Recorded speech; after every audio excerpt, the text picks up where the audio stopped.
खूब खाना, मनमानी भोजन करना, टांग पसार करके खूब 10 घंटे सोना, काम भोग आदि में खूब मन को नशा आदि करना, छल कपट करके रुपया पैसा कमा लेना, भोग सामग्री कर, ये तो हर जीव में ये पाया गया। सब में मैथुन पाया गया, सब में आहार प्रियता पाई गई, सब में नींद प्रियता पाई गई, सबको अपना परिवार प्रिय लगता है, अपना बच्चा, अपना शरीर संबंधी। मानव देह की खास बात क्या है? भाग्यवान किसे कहते हैं?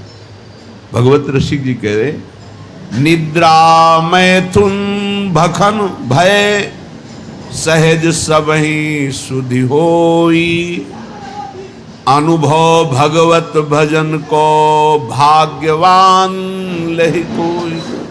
कोई बिरला भाग्यवान ऐसा होता है जो मैथुन धर्म से, निद्रा से, आहार से, भय से, इनसे अपनी आसक्ति को हटाकर प्रभु के नाम जप में लगाता है। क्या वो भोजन नहीं पाता? पाता है, पर वो आसक्त होकर नहीं, भगवत प्रसाद पाता है। क्या वो सोता नहीं? वो तमोगुण में नहीं सोता, भगवत चिंतन करते हुए सोता है, तो उसका सोना हुआ भी भजन माना जाता है। क्या वो संतान उत्पत्ति नहीं करता? करता है, भगवान की आज्ञा पालन करने के लिए, ना कि व्यभिचार के लिए। बड़ा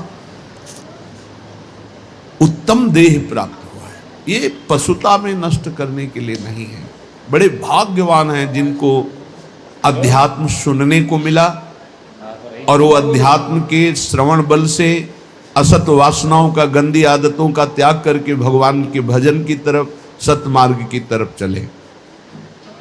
भाग्यवान लहि कोई होई जो भगवत अंगी, भगवत विमुख न लहे भेषधारी भवभंगी।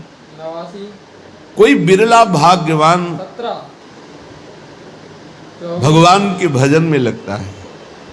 पर ध्यान रखना, ये शब्द याद रखना, भगवत मार्ग में जो ही चलोगे तो दो प्रकार से भारी बाधा आ जाएगी। या तो इतनी अनुकूलता आ जाएगी कि आप फंस जाओ और भजन छोड़ दो, और या इतनी प्रतिकूलता आ जाएगी कि भयभीत होकर छोड़ दो। माया ये दो पासे फेंकती है। तो बोले भाग्यवान लहि कोई होई जो भगवत अंगी। भगवत अंगी कौन है? भगवत प्रेमी महात्मा। भाग्यवान वो जो किसी महात्मा के अनुशासन में अपने जीवन को चलाने लगे। फिर नहीं, ना तो प्रतिकूलता गिरा सकती, ना अनुकूलता। जहां प्रतिकूलता आई तहां उत्साहवर्धन, और जहां अनुकूलता आई तो धर्म के द्वारा उस अनुकूलता को बांटना। ये संतों के अनुशासन में होता है। जो भगवत प्रेमी महात्माओं के अनुशासन में होते हैं तो आई हुई अनुकूलता को जगत मंगल के लिए वितरित करना, और आई हुई प्रतिकूलता को भगवत विधान मानकर मुस्कुराते हुए सहना, ये संतों का संगी सीख सकता है, दूसरा कोई नहीं। भाग्यवान लहि कोई होई जो भगवत अंगी। निरंतर जो प्रभु में डूबे हुए हैं ऐसे महापुरुषों का जिनको संग मिल गया। भगवत विमुख न लहे, अगर वो भगवत अंगी नहीं है तो चाहे वो भेषधारी क्यों न हो, समुद्र में डूबेगा। इस संसार के भेष नहीं बचा सकता, भेष नहीं बचा सकता, उद्देश्य बचाता है। उद्देश्य जिसका भगवत भजन, भगवत प्राप्ति है, ऐसे भगवत अंगी महात्मा का संग हमारे उद्देश्य का परिवर्तन कर देता है। जो उद्देश्य भोगों में था, शरीर में था, नाशवान संसार में था, वो अविनाशी चिदानंद प्रभु में हो जाता है। ये दुर्लभ बात भगवत प्रेमी महात्माओं से मिलती है। इसीलिए तात स्वर्ग अपवर्ग सुख धरी तुलाए कंग, तूल न ताहि सकल मिली जो सुख लव सत्संग। एक क्षण मात्र के सत्संग से जीवन का जीवन परिवर्तन हो गया। ए गंवार, ए अंधे, क्यों तू अपना समय इस भूल भुलैया में नष्ट कर रहा है? क्यों नष्ट कर रहा है? जन्म जन्म भटक फिरे, कियो मन भावे, अब हूं धर लाज शरम छोड़ दे विकारे। ए मन, बहुत जन्म ये सब भोगा है, एक जन्म थोड़ा धर्म से चल लो। ये नहीं तुम्हारे को कहा जा रहा कि तुम भोग भोगो ही नहीं। यदि तुम्हें सर्वात्म भाव से भोग त्याग की सामर्थ्य नहीं प्राप्त है तो धर्म पूर्वक भोगों को भोगो, शास्त्र आज्ञा के अनुसार भोगों को भोगो, तो मुक्त हो जाओगे, पाप नहीं लगेगा। यदि मनमानी तो बहुत जन्म भोग चुके हो, ये कृपा करके मानव देह मिली, इसमें अपना उद्धार कर लो। अनंत जन्मों की पाप पुण्य की कमाई तुम्हारी जमा है, इसी जन्म में उसे भस्म कर सकते हो और योनियों में नहीं। विश्वास कीजिए, बहुत कष्ट है अन्य योनियों में। आप अभी प्रमाद स्थिति में, इसलिए आपको दिखाई नहीं दे रहा। भगवान ने बहुत करुणा करके संस्कृति मांझ बरियाई के पायो मानुष देह वृथा कत डारत। संस्कृति के चक्र को, 84 लाख की योनियों के चक्र को रोककर मुझे निकाला और मानव दे दे। अब मानव देह में तो अपना कल्याण कर ले, फिर भी मैं भूल भुलैया में फंस गया, भोगों में फंस गया। अब तो छोड़ो। ये जो तुम सुख समझ रहे हो, भगवत ऋषि जी महाराज अपनी वाणी जी में कह रहे हैं कि निद्रा, मैथुन, भखन, भय सहज सबहि शुद्धि होई। अनुभव भगवत भजन को भाग्यवान लहे कोई। यहां ज्यादा दिन नहीं रुकना। भगवान ने भी अवतार लिया तो यहां शरीर का अंतर ध्यान लीला करनी पड़ी।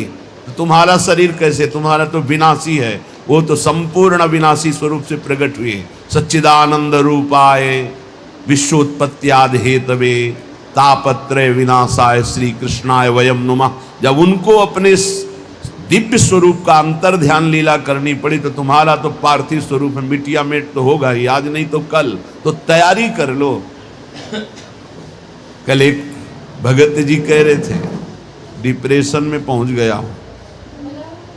क्यों भाई पहुंच गया? समस्याएं इतनी संसार की हो, जब मरने की बात आती तो जी घबरा रहा है, वृद्धावस्था की तरफ शरीर जा रहा है, कहाँ जाना है कोई ठिकाना नहीं।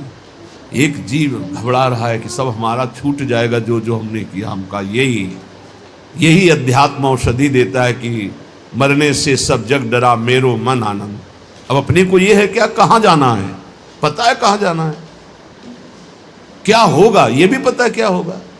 अपने को क्या डर है, क्योंकि अपना पास बन चुका है, अपना पता है हमको अमुक जगह जाना है, पता है हमारा पहले से वहाँ बुक हो चुका है सब। अब क्या परेशानी। मरने का मतलब है पुराने कपड़े को छोड़ करके दिव्य वस्त्र प्राप्त करके और बहुत बड़े घराने में प्रवेश करना, बहुत बड़ी जगह। तो खुशी होती ना। पुराना कमरा जो टपक रहा हो पानी बरसने में, वो छोड़कर एक दिव्य महल में आपको जाना तो खुशी होगी कि नहीं होगी? आपको आनंद होगा। तो आपको मरने का आनंद इसलिए नहीं है क्योंकि आपने अपनी मरने की व्यवस्था नहीं की, जीने भर की केवल की, मरने की तो याद की नहीं, मरने की व्यवस्था की नहीं।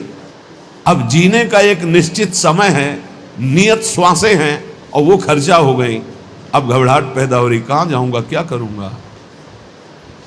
तो उन्होंने कहा आप क्या उपाय, हमका हमारे घर में रह लो, दोस्ती कर लो।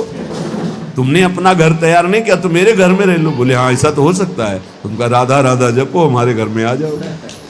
राधा और हमारा घर इतना बड़ा है कि ब्रह्मा ने जितनी सृष्टि रची है वो सब सृष्टि हमारे साथ चले तो भी वहां जगह खाली है। इतना बड़ा घर है। कर्तुम अकर्तुम अन्यथा कर्तुम सर्व समर्था सा ईश्वर। ऐसे ईश्वर को भी जो अपने अधीन किए वो वृंदावन धाम है, अपनी शोभा, अपनी संपत्ति, अपने आनंद से। पर ये हमारे घर में उसी का प्रवेश होगा जो केवल हमारे घर के दरवाजे पर रहे। आन द्वार के मोहि न जानत, ये ध्यान रखना। ऐसे को ये घर नहीं प्राप्त होता। अगल बगल की आवाजें आएंगी, कितनी देर खड़े हो गए? बोले घंटों खड़े हो गए। 2 मिनट में आओ, इधर माला माल कर देंगे। यहाँ घंटों खड़े क्या कर रहे हो? अगर कदम बढ़ा दिया तो आधी छोड़ पूरी को धावे, पूरी मिले ना आधी पावे। बहुत सावधानी की जरूरत है। आन द्वार के मोह न जानत, हमारे घर का परिचय वही जान सकता है जो हमारे दरवाजे पर अनन्य हो गया। दरवाजा किसका है? अलवेली सरकार का। तो दरवाजे का स्वरूप क्या है? राधा राधा राधा। इसीलिए रसना कटो जो अन रटो, मेरी जबान कट जाए जो और कुछ रटे, बस इसी अनन्यता से दिव्य भाव, दिव्य देह, दिव्य कुंज निकुंजों का अनंत काल तक के वास मिल जाता। अनंत काल तक के विश्वास करो। ये हम ऐसे कोई हंसी मजाक में नहीं कहते हैं, नहीं नहीं। समुद्र से 10-5 टैंकर निकाल दिया जाए, जल तो कुछ कमी पड़ेगी क्या?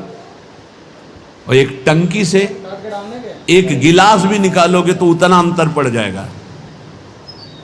जिसको अपने तप के द्वारा दूसरे के कल्याण की बात होती है वहां फर्क पड़ेगा, और जहां करुणा समुद्र से वहां कोई फर्क नहीं पड़ता। सच्ची मानिए, हमारी स्वामिनी जी ने जिता दिया। स्वामिनी जी का ऐसा स्वभाव है, हम अंदर की बात तुम्हें कहते हैं, जैसे अत्यंत लाडला पुत्र हो अपना और खूब वैभव संपत्ति हो तो जिधर अंगुली करे वही खरीद के उसे दे दिया जाएगा। नहीं मम्मी ये बोले कितने खाए? बोले दीजिए। और बेटा बोले, ऐसे रसिकों को प्यार करती लाडली जो।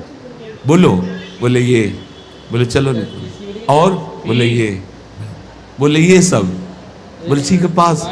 ऐसा स्वामी, उन्हीं के स्वभाव के, और ये स्वभाव आचार्य से परिचय मिलता है। कह रहे हैं सत्तारणी कृत स्वभाव सुधा रसौगम राधा विधान में दिव्य निधानम अस्ति। उसी बल से तो हम बोलते हैं, हमारा कोई अलग बल थोड़ी है। मेरे बल से वृंदावन रानी, उन्हीं के बल से। कैसा भजन होना चाहिए? हमारे घर का भजन कैसा है जिसको हमारे घर की प्राप्ति होगी?